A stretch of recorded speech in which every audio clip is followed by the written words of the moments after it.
పిల్లలు, ఈరోజు మనం రైతు రాబందు కథ చెప్పుకుందాం.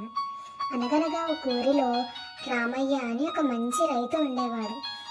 ఒకరోజు పొద్దున్నే పొలం పనుల్లో ఉండగా రామయ్యకు వలలో చిక్కుకున్న రాబందు ఒకటి కనిపిస్తుంది. పాపం విలువలో ఆడుతున్న రాబందుని కాపాడాలనుకుంటాడు రామయ్య. అలాగే వలలోంచి చిక్కు విడిపించి రాబందుని కాపాడుతాడు రామయ్య. దాంతో రాబందు సంతోషంగా ఎగిరిపోతుంది. అలా కొన్ని రోజుల తర్వాత రామయ్య మళ్ళీ పనులకు వెళ్తుండగా ఒక గడ్డిలో పాము కనిపిస్తుంది.